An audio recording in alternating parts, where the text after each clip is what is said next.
మొత్తానికి ఇండియాలో అందరికి బాయ్ చెప్పేసి అలా అని ఫ్లైట్ ఎక్కేసాను. 12 అవర్స్ జర్నీ చేస్తే బెర్లిన్ లో దిగిపోయాను. నేను ఉండేది హార్మన్ స్ట్రాస. ఇది మా బాల్కనీ. రూమ్ అయితే బాగా జబర్దస్త్ ఉంది. బాగా నచ్చింది నాకు. చాలా బాగుంది. సాయంత్రం అలా అని వాక్ వెళ్ళాము. మార్నింగ్ దిగాను ఫ్లైట్. ఆఫ్టర్నూన్ తినేసి కొంచెం రెస్ట్ తీసుకొని సాయంత్రం వాక్ వెళ్ళాను. ఏరియా మొత్తం నాకు చాలా బాగా నచ్చింది. ఇలా అని ఒక పార్క్ ఉంది. సరే అని చెప్పేసి దాంట్లోకి ఎంటర్ అయ్యి వెళ్ళిపోయాను లోపలికి. ఇక్కడ ఒక పాత రన్వే ఉంది. అందరు జనాలు పిక్నిక్ లాగా వచ్చేసారు. ఇది చూసిన వెంటనే సంక్రాంతికి మన వాళ్ళందరం కలిసి ఇక్కడ కైట్స్ ఎగరేస్తే మస్తు ఉంటది అనిపించింది. మస్తు పెద్ద ఉంది లొకేషన్.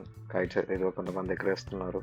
సరే అని అక్కడ కాసేపు తిరిగేసి కాఫీ షాప్ కి వచ్చాము కాఫీ తాగాలని. కాఫీ ఒకటి 2.5 euros అంట. అంటే మన ఇండియన్ రూపీస్ లో 240 రూపీస్ పడుతుంది. అస్సలు బాగాలేదు. మొత్తం వాటరే ఉన్నాయి. స్నికర్స్ చాక్లెట్స్ 2 euros అంటే 180 రూపీస్. మన దగ్గర 45. నేనే ఈ ఏరియా కొత్తగా వచ్చాను. నా రూమ్మేట్ కి అయితే మా ఇల్లు కూడా తెలియదు. ఫోన్ మాట్లాడుతూ అలా అని తీసుకెళ్లిపోయాడు. రూమ్ క్రాస్ చేసేసి ఇంకొంచెం ముందుకు వెళ్ళిపోయి మళ్ళీ రిటర్న్ వచ్చాను. అలా ఉంది.